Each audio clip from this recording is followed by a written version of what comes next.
Welcome, everybody, to another episode of Career Trailblazers. I have got a huge honor of bringing in Cassandra Juniphant. I have known her for, gosh, now, how many?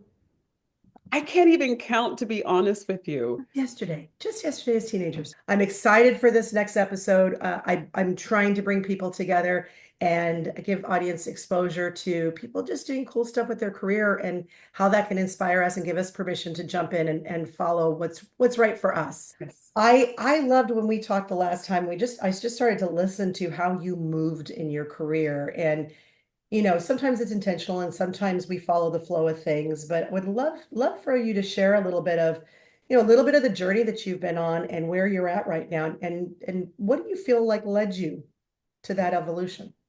Yeah, the journey has been that. It's been a journey. It's been up and down and around. What do they say? Over the river and through the woods. I mean, that's definitely what it's felt like. And oh my goodness, I was not, I'm not sure who's listening to this, like what kind of audience. If we've got the women who have always been headstrong and determined and knew exactly who they were going to be, or are we talking to women who were more like myself, who was just more like, I don't know what I'm going to do. I'm just kind of going to go with the flow of things because that's exactly who I was, who I am, and what got me here. I'll just give you a quick backstory that I went to a Christian private school growing up, high school and in college. And I was one of very few, brown people in that school.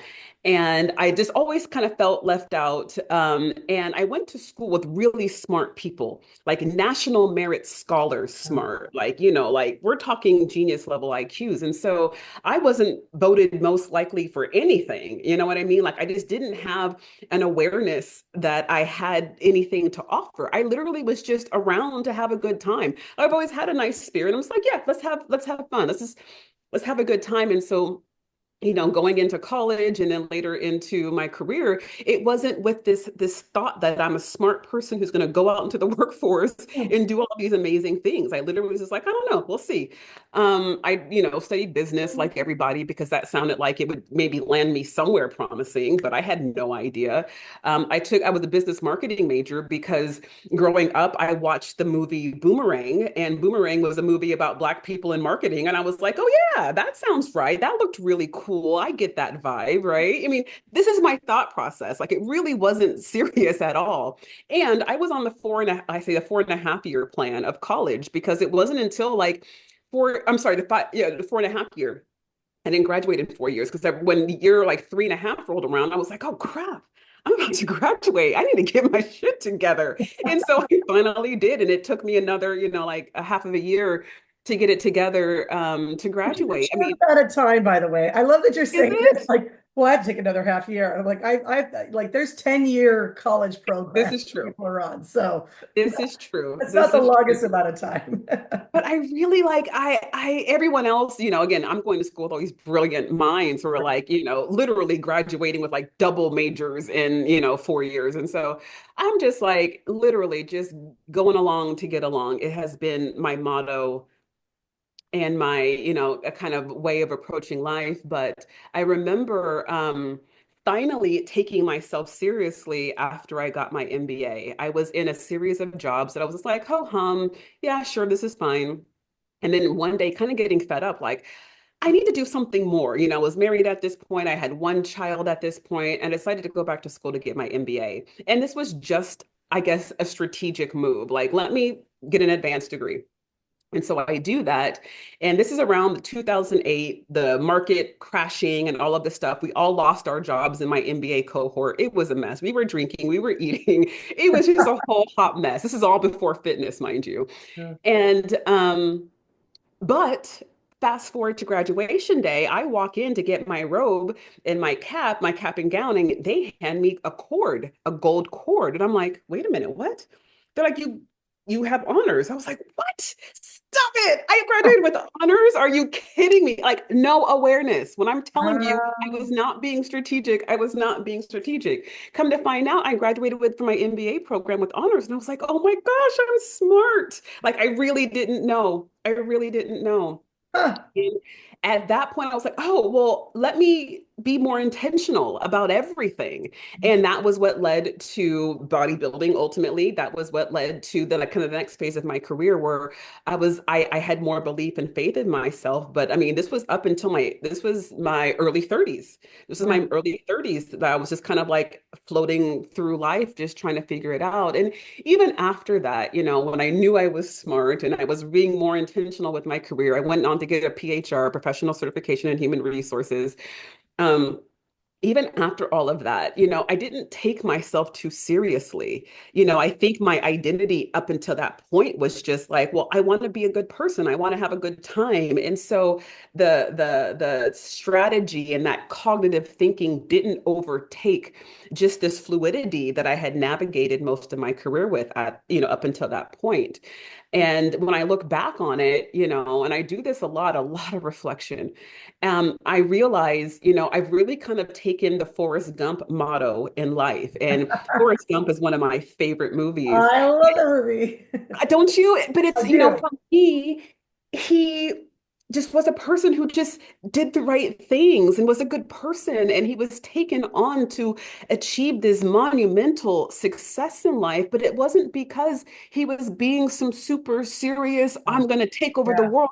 He was just being a nice guy. yeah, And when I look back on my life, I like to think that it's been similar to that. I was just like in the way even you yeah, introduced me. I was just being me and I was just being nice and that has led me to meet incredible people who have believed in me and wanted to mentor me and coach me and trust me and let me lead. And I'm the kind of person who I will say has always said yes. I've never been like, oh, I can't. I'm always like, sure, why not? Because I don't think of myself in any type of way, one way. I'm just like, yeah, why not? We'll figure yeah. this out.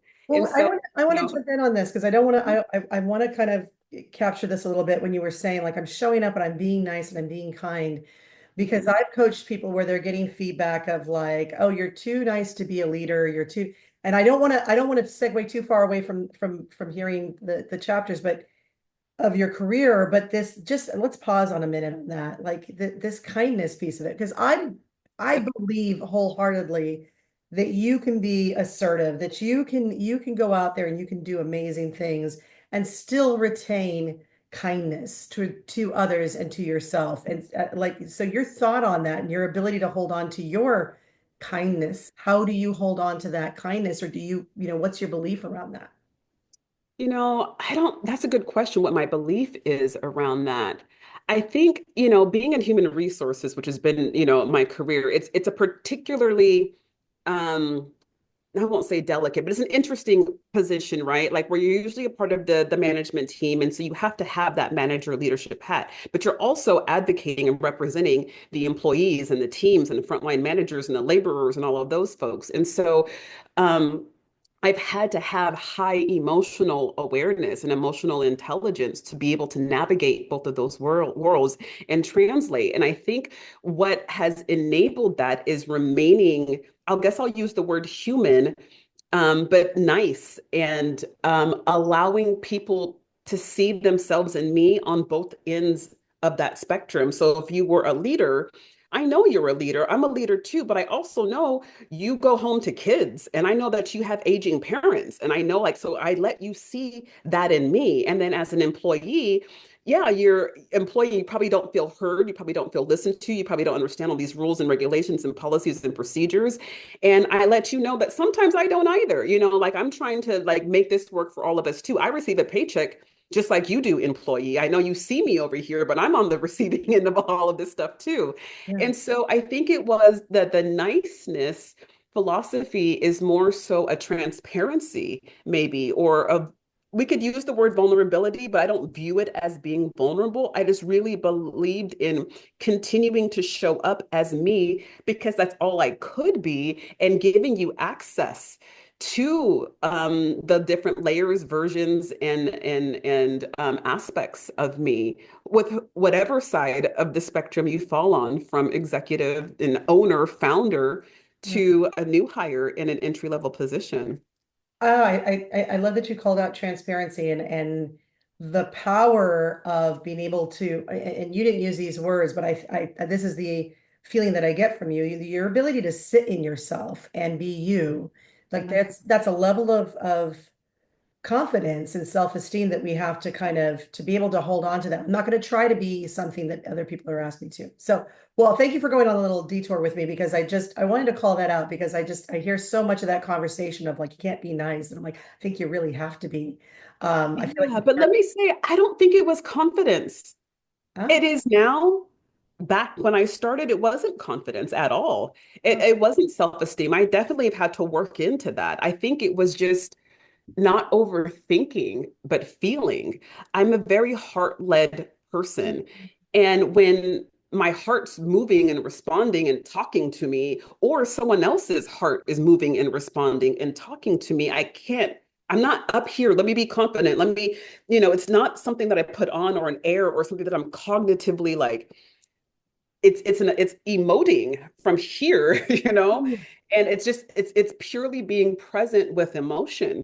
But it was not, I want to be really clear about that. It was not confidence or self-esteem to start. It was just being present with my emotions and the emotions of the other people that they were presenting to me, and being willing to explore that. And I guess as I'm saying that, I could see where someone listening says, well, that takes confidence. I get that that could look that way, but what I can tell you is what it felt like was mhm. just heart led, not confidence.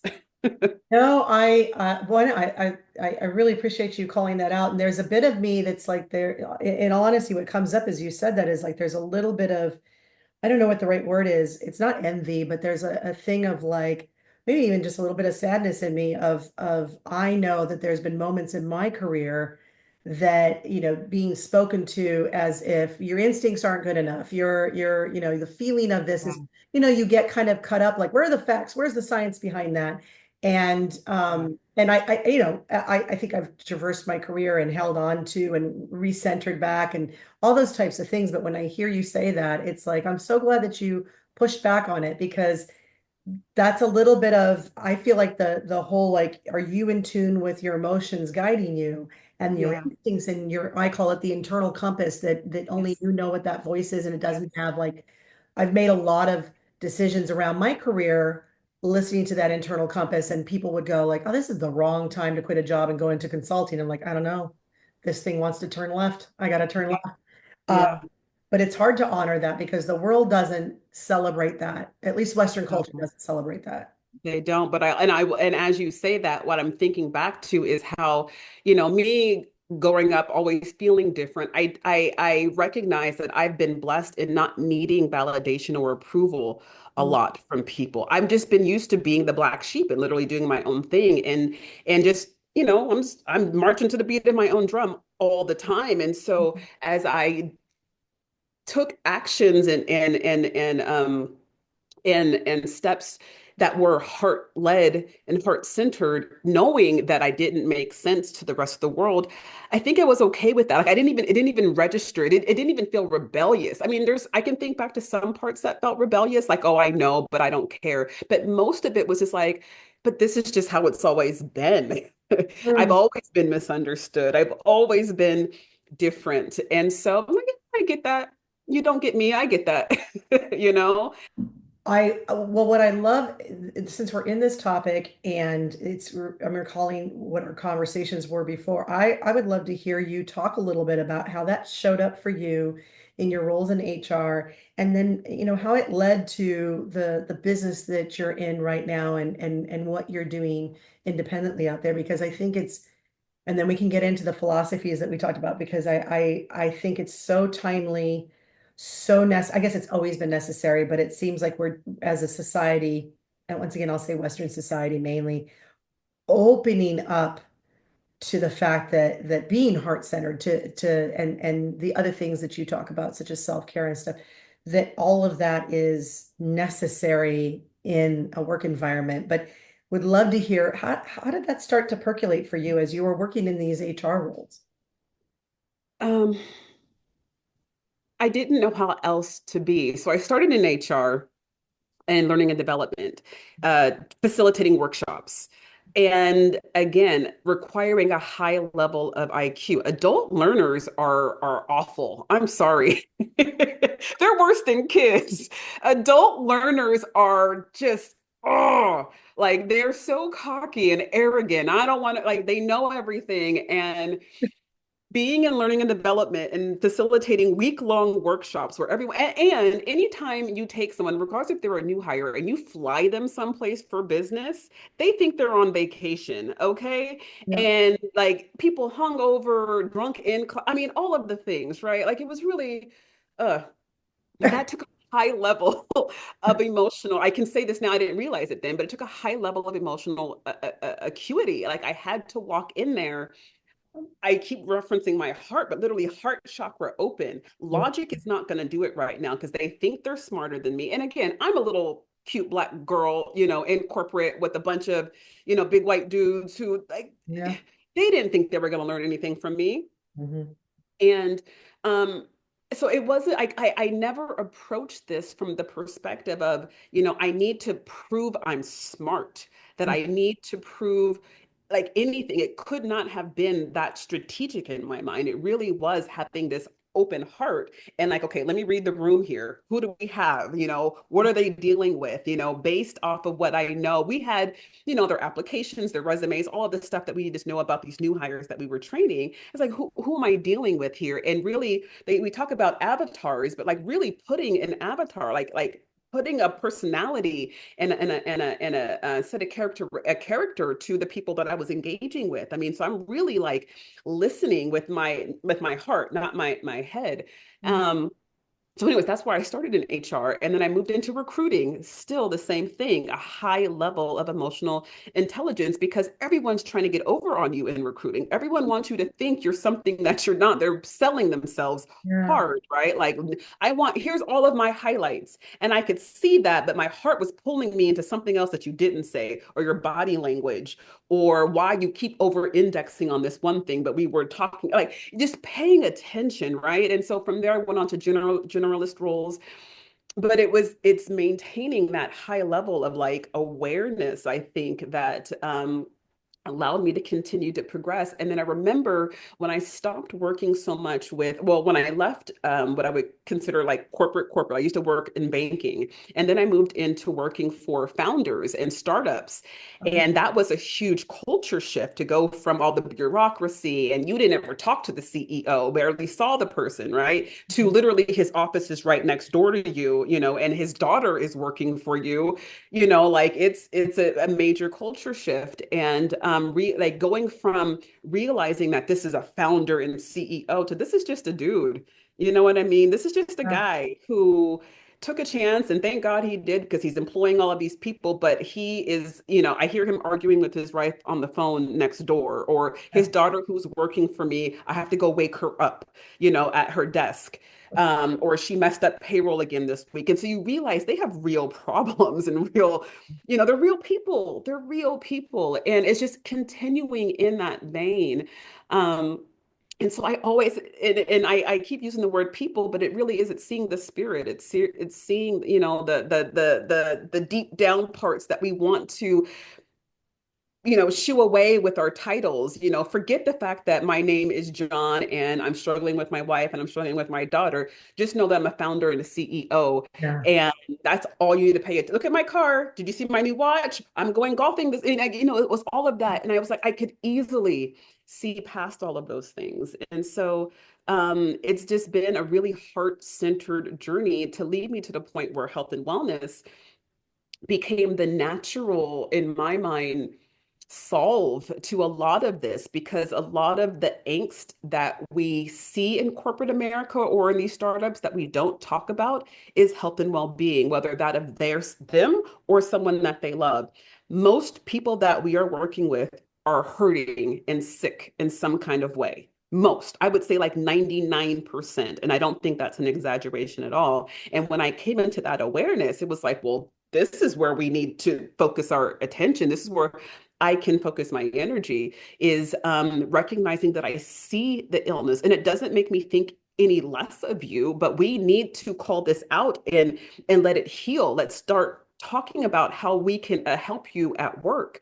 And so HR ended up being, yes, it's policy, procedure, compliance, all of these things, but coming into the ability to select and manage benefits and how I manage leaves of absence in workers' comp, like that little bucket of HR competencies took on a whole new meaning to me because I understood the real impact it has on the employee and then the down the hill impact on the finances of the company that I was working for. And I was like, why isn't everyone talking about this? We need to start drawing correlations between how this person is showing up to work tired, sick, side effects from medication to what we're paying over here in workers' comp and low productivity and the medical premiums going up every year.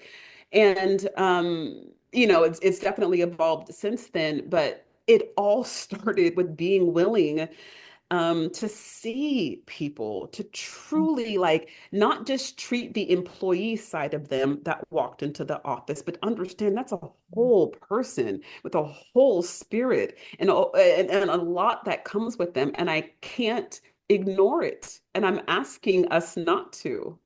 What you wish organizations were doing right now to, show up in this space and really, take it to the level that you see it could go or what it should be.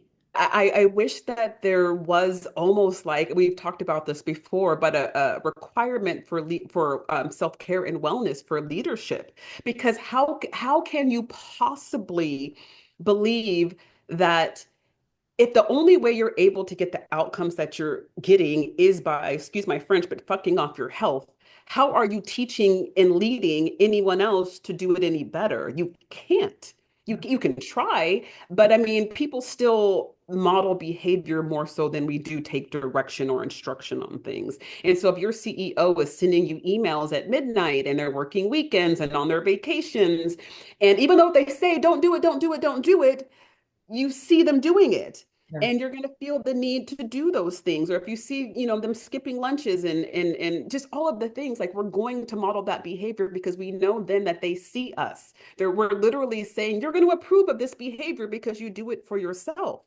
And so Yeah. what it could look like a million different things, but the simple things for organizations to start doing um is putting guidelines around communication outside of work, which I know that's in the legislation. At least in California it is. The right to disconnect is something that we're talking about, and I love that. That was something that I was exploring in HR a decade ago.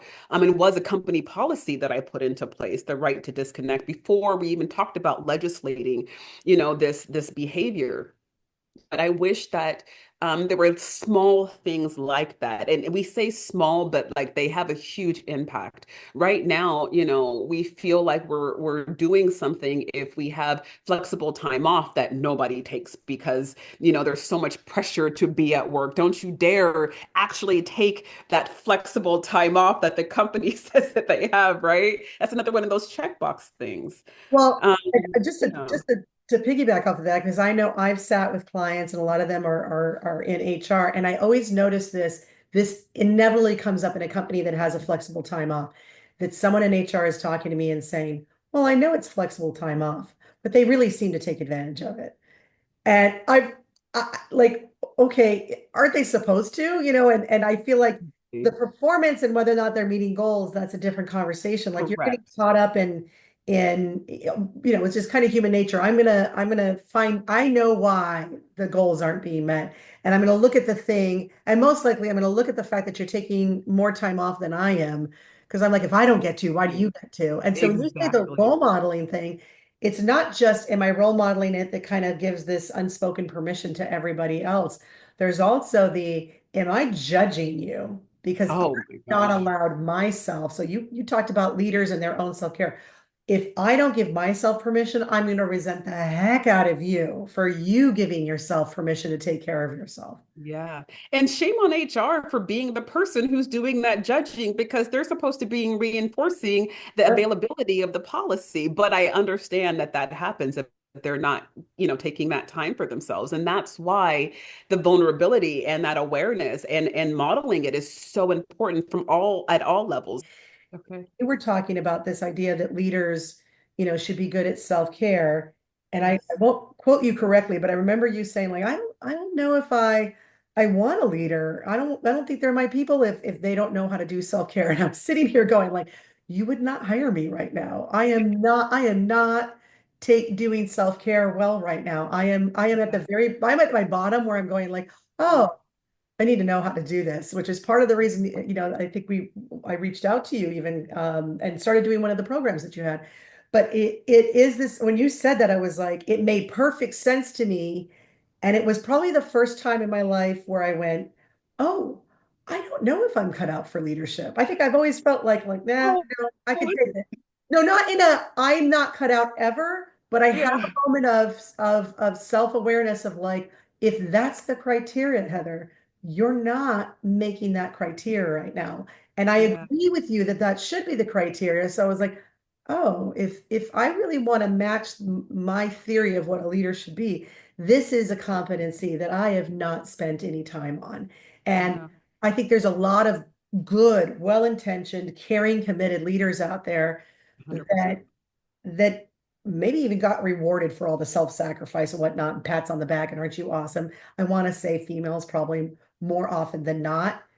We get the kudos for when we sacrifice more than what's expected. And so we tend to do that versus just saying no, that whole thing.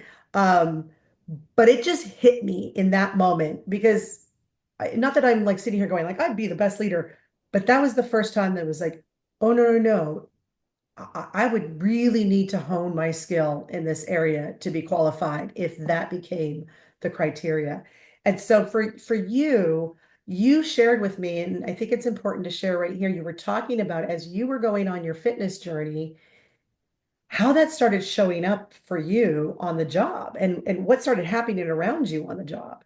Yeah, yeah. So, and let me just say that the idea of wellness and self-care as a competency for leadership is not from a judgmental place. And I think you know that, but I just want to say for the record that it's not that you are unfit to be a leader if you don't practice self-care. It's more so saying that it has to be a part of the equation because otherwise you cannot help but model unhealthy behavior. It's just that simple. I see it really cut and dry, not room for interpretation about the right or wrongness, of it. But yeah, so when I I'm sorry to started interrupt you, but I want bodybuilding, to I want to double down on because you're saying it's not a judgment. I want to be clear. I didn't take it as like like if I admit to her, then she's going to judge me for not being good at self-care. I want to be clear. Like I think it's because it just all of a sudden hit how serious that was, yeah, how seriously important it was. yeah, And what I want to call out is when I heard you say that, what I realized is in most circles, when it comes to leadership, health and wellness is talked about like yeah, let's add that to the list of things that you should have because we want you fit and healthy to do your job versus it being because I kind of equate self-care with self-love too. Like yes. you really gotta be kind to yourself if you want to be a good leader. And I think I've been I'm a good leader. I'm a jerk and I'm an asshole to myself, but I don't treat others that way. And when you said that, it was like, oh no, the buck would Yeah. stop then. I'd have to figure this out. So I just, Yeah, because you lead yourself, right? Like that is self-leadership. Yeah, yeah, no, absolutely. And yeah, yeah, that makes perfect sense. So when I started bodybuilding, which was my introduction, believe it or not, for people listening to health and wellness, which a lot of people feel some type of way about that industry, which I understand, but it was my introduction.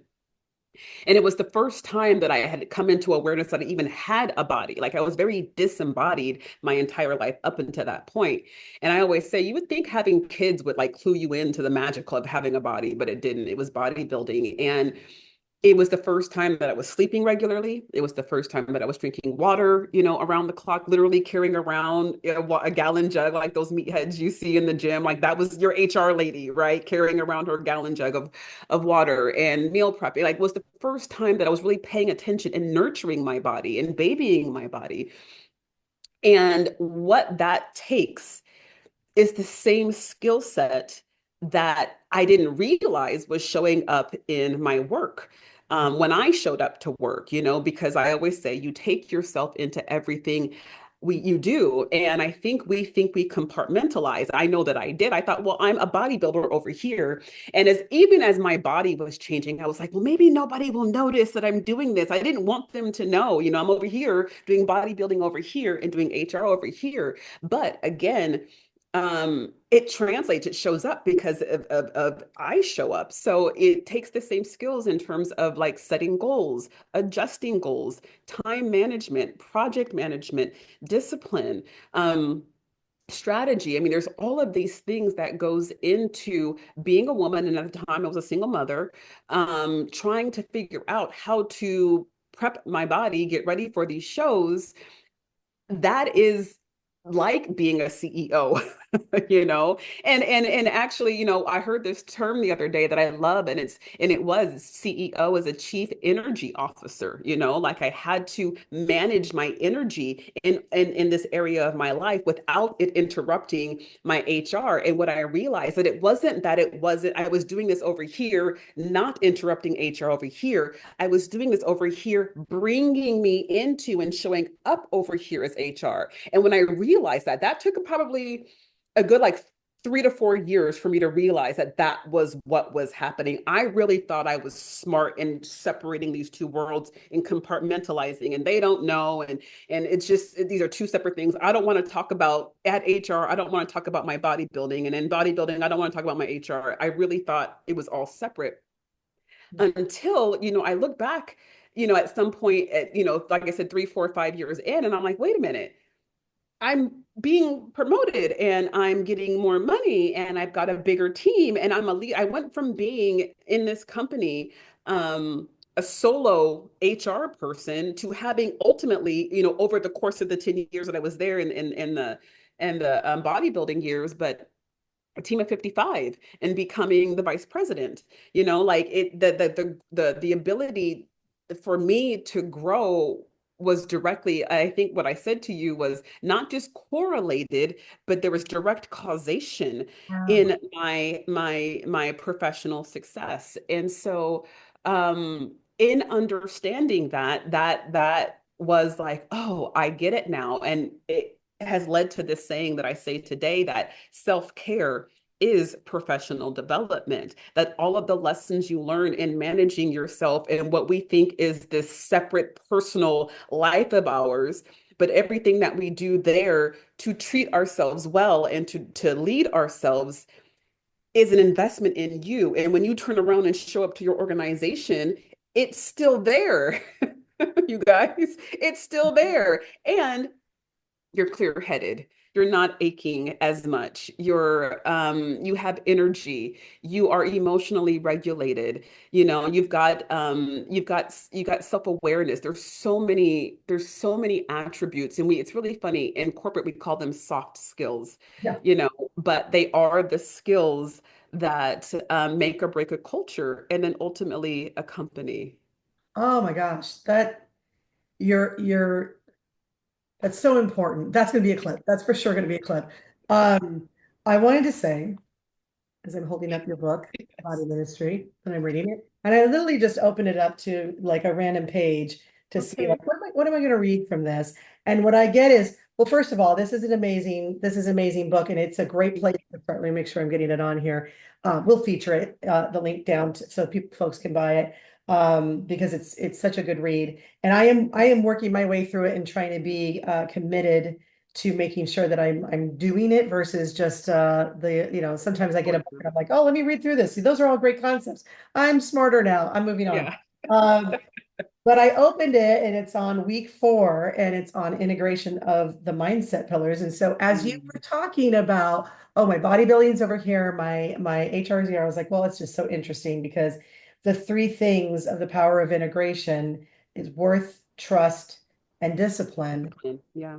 And what it was hitting me when you were talking about, even the previous conversation that we had about how you were showing up, and I thought to myself about the period of time where I was really able to pour into myself, and I was working out, and things was going to your point, going to sleep at a certain time, drinking enough water, or taking my vitamins, these things that look, growing up, I didn't have someone who was, setting my breakfast out and making sure I got whatever, and They were doing their job by all means. I wasn't, left on the side of a street somewhere, but there wasn't this consistency for a lot of different reasons. And so to give myself that consistency, when I look at your book and I see worth, trust, and discipline, that I'm worth doing this for. Yes. Because I go back to when I said like, oh, what kind of leader am I? I'm like, oh my gosh, the things I would do for other people, but what would I actually do for myself? Yes. And then the trust piece, because what happened for me is when I started to fall off the fitness kind of practice or discipline, getting caught up in taking care of other people, I noticed that I can't trust myself to wake up early in the morning and to go do this thing. I said I was going to do it. I said I was going to start Yeah. Monday, but now Yes. over and over again, I can't trust myself. But now I'm walking into a meetings that normally I can walk into, like you said, the way I would say it is I go in, you say heart and probably is heart. And I think I wrote it as mine. But I go in and like I can design whatever class, but I go in and then I let people select what it is that they want from me. And yes, there's something on the handout, and yes, we've got an agenda, but I've got to stay open. And then you just pull because it's not even mine. I always feel like someone just kind, that whatever is flowing through me is gets settled Yeah. in there. And then the audience just kind of picks, and I can tune into, oh, you need more of this, you need less of this. Anyhow, I stopped being able to trust that. Like, who am I to? I don't even know Mm, if I have good data in here for you or yeah. good philosophy. I can't trust myself right now. And I can't say that that was verbalized, but when I look at the third one in here and this thing on discipline, look, I'm ex-military, I think in my mind, discipline was always like you do the hard thing all the time and like there's a kind of energy to it. And someone said the other day, and it made me think of, I think, how you operate, but they said, discipline is investing in and taking care of your future self today so that your future Yes. self has something to appreciate about your past self. Yes. And I thought, I was like, oh, that's a very different way. That doesn't feel like that feels exciting. Yeah. So I would love to, because I mean, first of all, the book, and I want to clarify, it's like a playbook. You've got a journal, you've got Yes. things that we can go in there, and it Yeah. really helps kind of give a method and some structure to the madness. But what I got to be a part of is also one of the programs that you're running. So I'd love to hear, what are some things that you're offering right now where people can participate or the services that you provide, because I think the work is so needed. Your gift for doing it is so needed. What are the things that people can get into contact with? And not that I'm trying to overdo this, but I always say like when someone's listening to something, oh, I don't know if I'm ready to sign up for it's a book, people. Just get, if that's it, start with the book. Yeah. Like Start with it's the book. not cloud it out. But besides the book, what do you have going on? What do you got cooking? Yeah. So I'll just say, you know, everything that I've got cooking, what's at the root of it, what's at the heart of it is creating the desire to take care of yourself. What we're missing is even the desire and the awareness, right? Like we're just so disembodied and we're so heady and we've got so many people, grabbing at and demanding our attention that we just forget about ourselves. And so what's really at the root of this is do you want to have a desire to love yourself? It starts there. Not everybody does, and that's okay. I'm not telling you that you have to, but for women listening, people listening who are like, I wish I wanted this. I wish I had that motivation. I wish I had that inspiration, but I don't know what to do. I don't know where to begin. I don't know how. This is for you. Mm. And you can find everything at oriara.com, oriara.com. But the book is definitely a great place to start. And that's, a journey through the 9 pillars of wellness. And the first three are what you mentioned. It's worthiness, it's trust, and it's discipline. And it goes on to 6 more, but they're all spread out across 3 different realms. It's the realm of the mindset, which is the first 3 that you mentioned. Then there's a spiritual realm, and then there's a physical realm. And it's really important that it goes in that order because a lot of times we think our well-being is all about this physical stuff. And so we go do a diet program, we go do a nutrition program. And it's like, sometimes those are the last things you need to do. When you were in my program, the very first thing I asked the ladies to do was just get some rest. That was, and let that be your introduction to health and well-being. And so the book is a great place to start. That it is a very gentle but like impactful journey through yourself, mind, body, spirit, in over the course of 12 weeks. But I also am doing workshops because at least monthly, sometimes there's a couple twice a month, which again you can find on the website. But I find it's important that we're talking about these things and that we are being educated on these things because no one is teaching us today how to be. This is the first time in human history that our environment is not supporting our health or our humanity or our spirituality. For as long as humans have been around, we have created our environment to be self-sustaining, but we're literally breaking ourselves down right now. And so we need someone to teach us how to live in this fast-paced, digitally demanding, AI ultra processed world. And that's what these workshops do. It's like, let's pause for 45 minutes to an hour and let me share some knowledge. Let me share some information that's not going to give you all the answers right away. We have a lot of unlearning to do, but it's going to at least awaken you to, what's happening and the way you've been treating yourself in the environment that you're living in. So that, once we have this awakening, I keep saying that we then develop a curiosity that provides cures. Our curiosity provides the cures to everything that we need, because as soon as we start asking questions, our brain, our neural pathways open up and go in search of the information. But in the absence of us having that awareness, we can't ask questions. And that's what my workshops do, is that they begin to have you question things, which is a really, like I said, a beautiful journey to finding the cures that you need. And then after that, after you have the awareness, it's really important that you experience this. And so I've created a community called the Self-Care Collective, which is an opportunity to get into a container where you can go through the journey supported and guided and held accountable and coached and mentored and loved and nurtured to have that transformation in an environment where it's normal to transform. Well, it's normal to take care of yourself amongst other high-powered, ambitious women, where it's not, like, well, it must be nice. Yeah, it is. You should come join me over here. Because the experience is really what is the magic, right? The information's a great start, but it is the experience. And so it started, with that 6-week program that you were a part of, and realizing that, wow, women really do need this space. And I'm proud, I'm so humbled and honored to be a woman who has taken myself through this journey and now can hold space for women. Nothing that you bring to me is going to be too big or outlandish or impossible, because my saying is, yes, you can absolutely have it all, but it starts with your health. And that's what my life and this container reflects, is the ability to have it all, starting with you, starting with your body.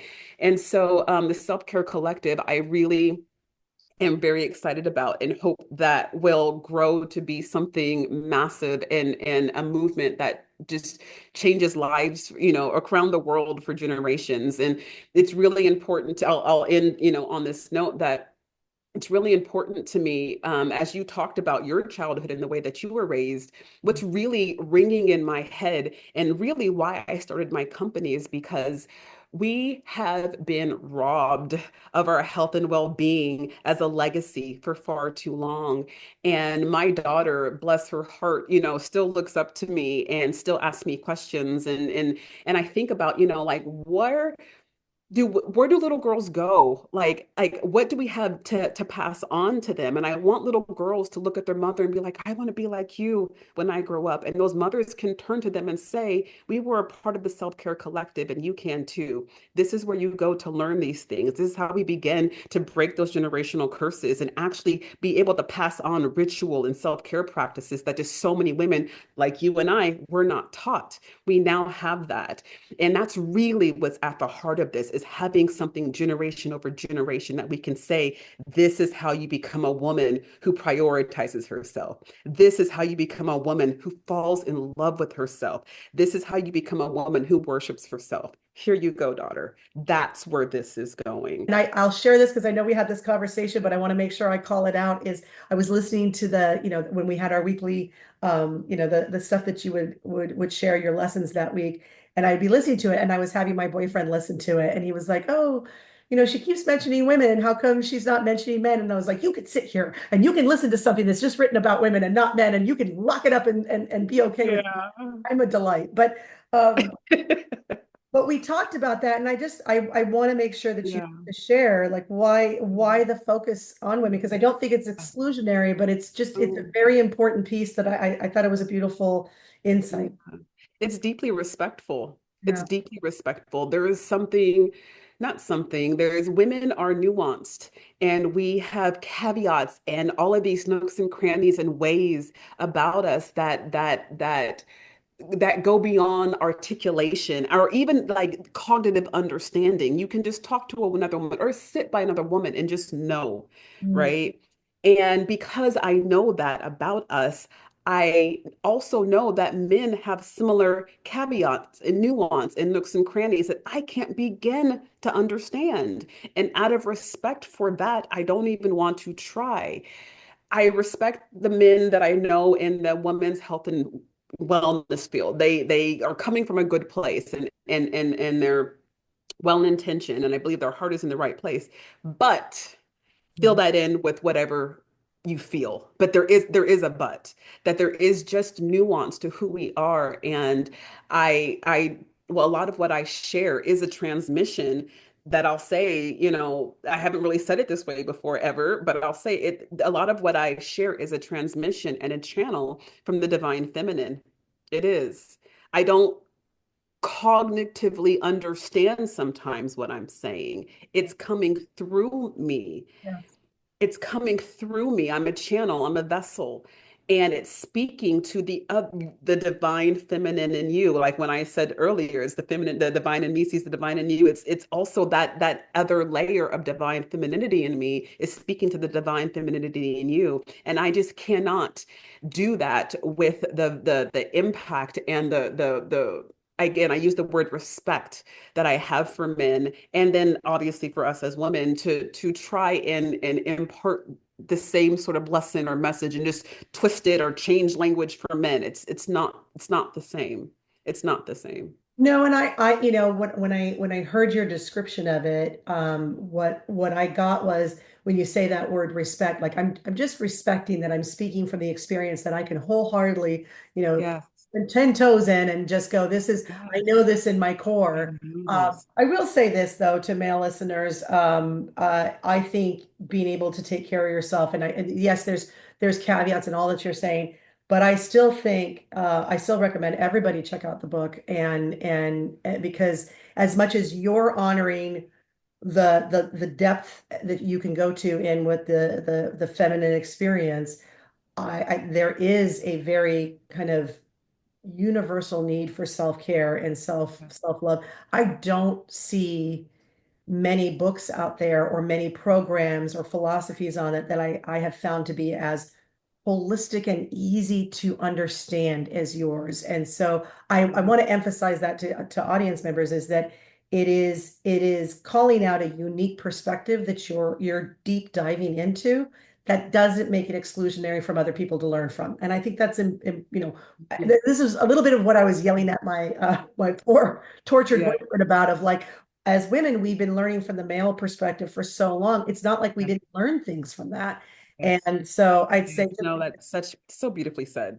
yeah, and that's why I wanted to throw that out there because I think sometimes people see it as exclusionary, and I really Yeah. don't think it is. But No, and I'm a mother to a son and a wife to a husband, right? Who are definitely, all up in this with me and learning constantly. So yeah. on the whole other side, your experience, and this is look, I know it became a popular book especially in LA, like in the 90s, The Alchemist, but it's such a good book. Yeah, But it this is. idea of really kind of the combination of things, kind of creating this new skill or opportunity and the alchemy of your experiences. And I think, the work that you're doing that we've been talking about your insights around HR, leadership, and then bringing together, how does HR support the organization? How do leaders do this well? And you've got such a unique perspective of going on the journey. It's not like you read this in a book and now you're turning around. You've done learning and development, so you understand. So there's all these little ingredients that are coming together, and like I love when a plan comes together. Um, Yeah. so tell me a little bit about what's the work that you're doing, with HR organizations and with executives right now. Yeah, well, thank you so much for asking. So, as you highlighted earlier in the conversation, HR is probably one of you didn't use these exact words, but the sentiment was, underappreciated and underinvested, and they don't recognize the position that they're in sometimes. They don't feel because they aren't being given the space to take their vacations and whatnot. It's hard to enforce a lot of the things that we're being asked to enforce or HR is being asked to enforce. And so I'm in the process right now of creating self-care for HR. It's really important to me that being in the position that I am, as you said, uniquely qualified from 20 years, 20 plus years in human resources and over a decade in health and wellness, a lot of that running concurrent, like literally health and wellness being my side hustle while I was in HR to turn back around and say, I got you, to turn back around and say, I totally get it. I see you, I feel you, and I know how we can make this feel really, really good. HR is experiencing burnout at a rapid, rapid pace. And I know a lot of departments and organizations are. I feel particular about my HR sisters and brothers out there. And so I'm turning back around and saying, I see you, I feel you, and I know how we can make this feel really, really good. And I think the beautiful win-win to that is that then they do become the change that we want to see in organizations. When you invest in HR just as a cost center or just as a department, you are investing in the entirety of the company because the wellness programs that you're rolling out, the medical premiums, again, the workers' comp, all of the things that they have their hands in, become real to them.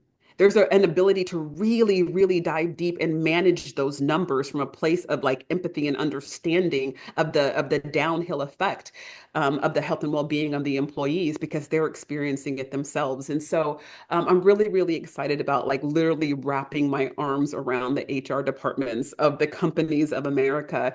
And, that's just one aspect. But I also think to your point that we've been talking about here, the culture of corporate America today really is calling for self-care. And what I've been saying actually is that like AI, it's the way self-care is the wave of the future. Yeah. It's not a matter of if you're using AI, and it's not going to be a matter of if you're performing self-care. It's a matter of how well are you integrating it into your culture? How well are you integrating it into your leadership competencies? That's where we're going with this. And so I'm saying for the mission-driven, forward-thinking, progressive companies, of America and beyond, you're needing to get on board with self-care. Your employees are going to start to demand it, especially as AI does become more a part of our everyday lives. The emotional intelligence and the people that are left behind really are going to need to be optimized. And, I've got a program coming out called, Human OS,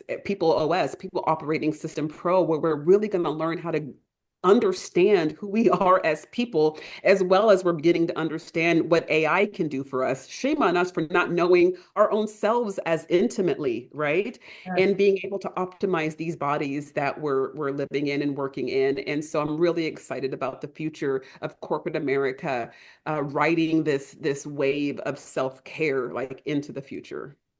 Yeah, you hit it on the head. I do believe that the more AI takes on things, the more it's going to actually push us into the spotlight of, how do we have the skills of being human? Like I feel like it's not going to erase that. I think it's actually going to put more of a spotlight on it and the Yeah. skill sets that go with that. You don't need me to know how to do a widget anymore because now it's going to be how do I communicate and how do I express myself and all those things. So I love that, and I love that you're focusing on HR because I know my experience has been that I've gone in and when I'm helping them with certain things, whether it's performance management or things like that, and they're talking about how leaders out there aren't doing it. And I'm like, you all aren't having conversations throughout Yeah. so you can't stand in the fire of a leader pushing back on you and going, we're not going to do it because you go like, I can't blame you. I'm not doing it either. But Yeah. when you do it, When you you can do it. stand in that and you can go, no, no, no, my friend. Yeah. This does need to happen. And that confidence, I think, permeates out to the leadership where they go, oh, you're walking the walk. Yes. And there you don't even have to say anything. There's something where they sense like I can trust this person. They've gone down this road, they're doing it, and they're living and breathing it, not just Yes. quoting a policy to me. Yes. So I love that that's what you're offering. I think it's what I dig is, and I try to do this myself too, is where it's how do you use all your experience to really help companies and organizations in these places where people spend large parts of their lives. Yes. Yet you also have this side of the business where it's like, look, if it's not being offered to you through your company yet, like you have access to it as an individual and you can Yes. come and you can get this and you don't have to wait for anybody. You can start, and be part of that community and get and start to build ahead of everybody, ahead of the game, or the skill that's going to be so needed across all jobs, all industries. Yes, 100%. And one of the things that I'm letting HR know is that, what I offer definitely on the, business to business side, but also just to you as an individual, it is professional development. Get it expensed by your company. Yeah. Join the collective and get it expensed because it is adding to who you are as a professional. That's and I'd say that out to leaders as well is that this is as people, as you're sitting there and you're setting your goals at the beginning of the year, and they're, a lot of times that sometimes they follow a process, sometimes they don't, but there's, they'll ask about professional development, especially if you're delivering good stuff, you're showing up strong before you start to burn out. This is the thing to ask for. It's not always like, when's my next raise? When's my next promotion? Like I'm big on pushing, how are you investing in my development and making Yeah. this part of it? And a lot of times you'll see people jump like, oh, because I don't know if I can offer you a next level up on the ladder. We don't have the head count. But if you want development, it's a lot Yeah. easier for me to get that approved. And Yeah. yet you're setting yourself up with a competitive skill set, especially I think all humans, but I think especially as a leader and any and HR, the people who are there that impact larger scope of other Yes. people, like Yes. it just permeates as a domino. So um, all right. Well, thank you for your time. And once again, we'll have all the information up here for everyone to be able to have access to. And look, I know you, and I think if people were just to reach out to you on LinkedIn and Yes. or reach out to you on the website and send a message, if they're not sure where to start, I've got a feeling you'll know where to kick them into. I'd love to hear from you. Please just send me a message. All right. Thank you, everybody.